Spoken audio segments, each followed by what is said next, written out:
Olá, turma! Bom dia, oitavo ano, tudo bem? Olha onde eu tô, gente, na nossa escola. Olha que legal, saudade, né? Todo mundo com saudade aí do nosso ambiente aqui, é muito bom estar aqui.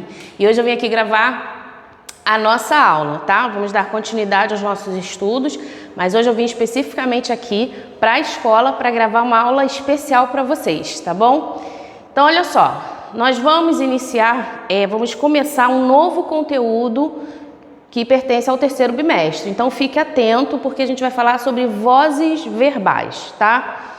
Nós vamos trabalhar, ó, essa questão aqui, vozes verbais. Então, presta atenção comigo.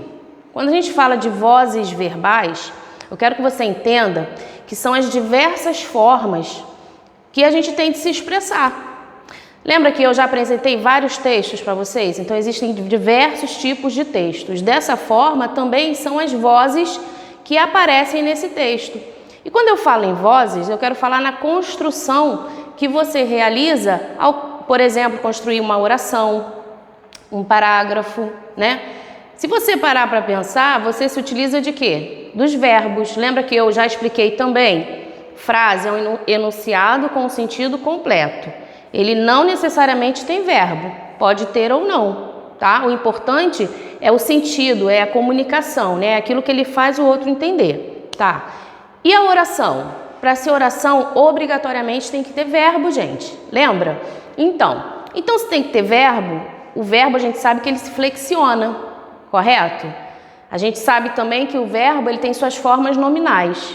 E as formas nominais do verbo, só tô dando uma pincelada aqui para a gente relembrar, né? Tô falando um pouquinho de tudo.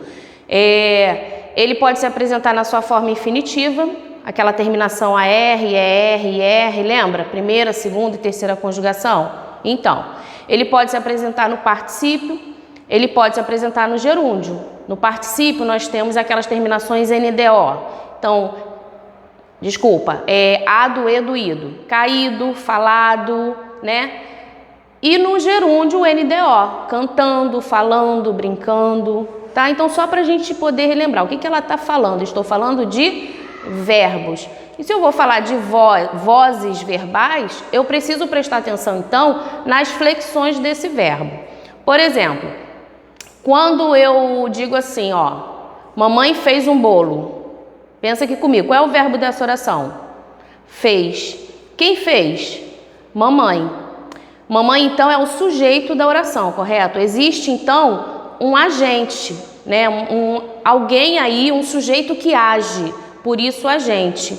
Esse sujeito, ele está direto relacionado ao verbo, né? Então, eu tenho aí uma voz que ela é ativa, tá? Ah, professora, e qual seria então a outra forma de falar essa frase? Olha só, se eu disse que mamãe fez um bolo e é uma voz ativa, se a gente pensar no significado do ativo, né? É aquele que age, que realiza, então, que faz, né? Pensa, uma pessoa passiva, parada, é aquela que fica lá esperando, não é assim? O ativo não. Então, dessa forma, a gente consegue entender que a voz ativa é aquela que você vai encontrar sempre o sujeito realizando uma ação. Você vai encontrar aí uma ordem direta da oração. Você vai encontrar, então, o sujeito, o verbo e o seu complemento, nessa ordem. E você vai ter, então, uma voz ativa, tá? Ou seja, aquele verbo ali está sendo realizado por um sujeito. E aí, como é que eu falo então de outra forma? Agora você vai transformar, né? Você vai, na verdade, mudar as posições. Se eu disse que mamãe fez o bolo, agora eu posso dizer que o bolo foi feito por mamãe. Não mudou, gente? Presta atenção. Mamãe fez o bolo, voz ativa. Agora, quando eu digo o bolo, que era o objeto do verbo, ele agora passa a ser o quê? Ele vem para o início da oração, né? Então, ele agora, ó, o bolo foi feito. Repara que antes eu tinha um único verbo, agora eu tenho uma locução verbal. Mamãe fez, o bolo foi feito. Então, eu tenho um verbo auxiliar e um verbo principal. E ainda a gente acrescenta uma preposição. Então, eu tenho aqui uma voz que é passiva, né? Eu tenho agora um agente da passiva, tá? No agente da passiva, o sujeito, né, ele agora sofre a ação que antes ele realizava, ok? A gente vai ver isso com calma, lógico. a gente vai analisar algumas orações, tá? Então, eu falei de duas vozes, né? Até sumiu aqui o... Deixa eu clicar aqui de novo, só para vocês terem uma... Né? Vocês estão vendo aqui muitos nomes, ó, vozes verbais, voz ativa, voz passiva, analítica, sintética. Nós vamos falar de todas elas. A gente está iniciando o assunto, tá?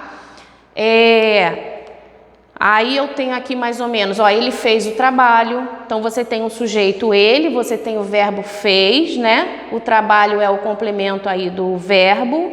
Então você tem o quê? Uma voz ativa. Na ativa, o sujeito pratica a ação. Tá? Vai ser dessa forma. Quer ver? Vamos dar uma olhadinha ali em outras orações. Olha só. Presta atenção aqui comigo.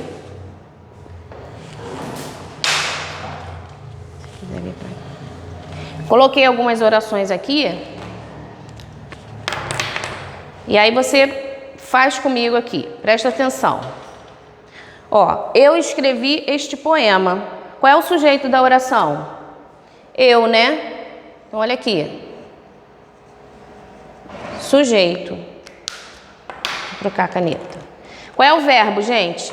Escrevi. Olha o verbo aqui, ó. Então, repara, você tem um sujeito realizando uma ação. Você tem aqui uma primeira pessoa, né? Primeira pessoa do caso reto, eu escrevi este poema. Isso aqui que eu falo é uma ordem direta. Tá vendo? Isso aqui, ó, você tem sujeito, você tem verbo e você tem o quê? O complemento, que é o objeto, tá? Isso aqui, essa oração representa uma voz ativa. Então, olha só, voz ativa. Porque você tem um sujeito realizando uma ação. Tranquilo? Tá? Vamos ver a de baixo. Eles farão um mutirão para limpar a praça. Reconhece o sujeito aqui? Onde está o sujeito aqui? Tranquilo também, né, gente? Aqui, ó. Eles. Eles é o teu sujeito, tá? E o verbo? Onde está o verbo? Farão, né? Então, olha só. Farão. E farão o quê? Um mutirão. Então, aqui você tem o objeto, tá? Então, você também tem aqui o quê? Um sujeito realizando uma ação. Ou seja, que tipo de voz é essa? Que voz verbal é essa? Voz ativa. Ah, professor, esse é o meu trabalho? Sim, esse é o teu trabalho. Reconhecer a voz que prevalece na oração. Nesse caso aqui, voz ativa. E aí por quê? Imagina que seja uma questão lá da prova. Justifique a voz verbal que você encontrou nessa oração. A justificativa que você tem que dar é justamente nessa aqui, ó. Sujeito realizando uma ação, ou seja, o agente da ativa. Não pode esquecer, toda voz ativa ela tem um agente, tá? O nome é esse mesmo, agente. Pensa assim, ó, aquele que age. E quem é que age aqui? O eles, que é o sujeito. Tá certo? Deu para entender? Então vamos lá. Aí eu trouxe aqui duas notícias atuais, né? Fui lá, pesquisei no jornal, e aí diz o seguinte, olha só, notícia fresquinha. Governo de São Paulo autoriza a abertura de escolas. Gente, qual é a voz aqui? Aí você tem que pensar assim, bom, tem sujeito? Tem. Qual é o sujeito? Governo de São Paulo, né? Por quê? Porque foi o governo de São Paulo que realizou essa ação de autorizar. Olha aqui, ação. Então eu tenho aqui o quê? Um verbo. Tá? Então, se eu tenho um sujeito, se eu tenho um agente aqui realizando essa ação, que voz é essa? Voz ativa. Correto? É isso, gente. Tranquilo, né? Depois a gente vai falar da voz passiva. Eu quero que foque na ativa para que você entenda bastante isso, tá? A última oração que eu trouxe, olha só. Os hospitais de Porto Alegre realizarão teste de vacina contra Covid-19. E aí, qual é o verbo aqui? Onde está o verbo aqui? Lá, né? Realizarão. E aí vem a pergunta, quem vai realizar, gente? Ah, os hospitais de Porto Alegre.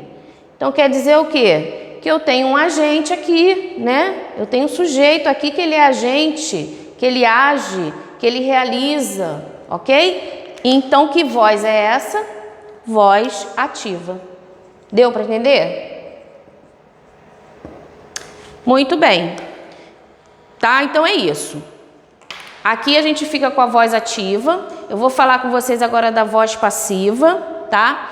Anote, faça aí as anotações devidas, ok? Depois eu vou pegar nosso livro, porque tem bastante exercício lá também para a gente poder praticar. Tá legal? Então vamos fechar agora aqui nessa voz ativa, tá?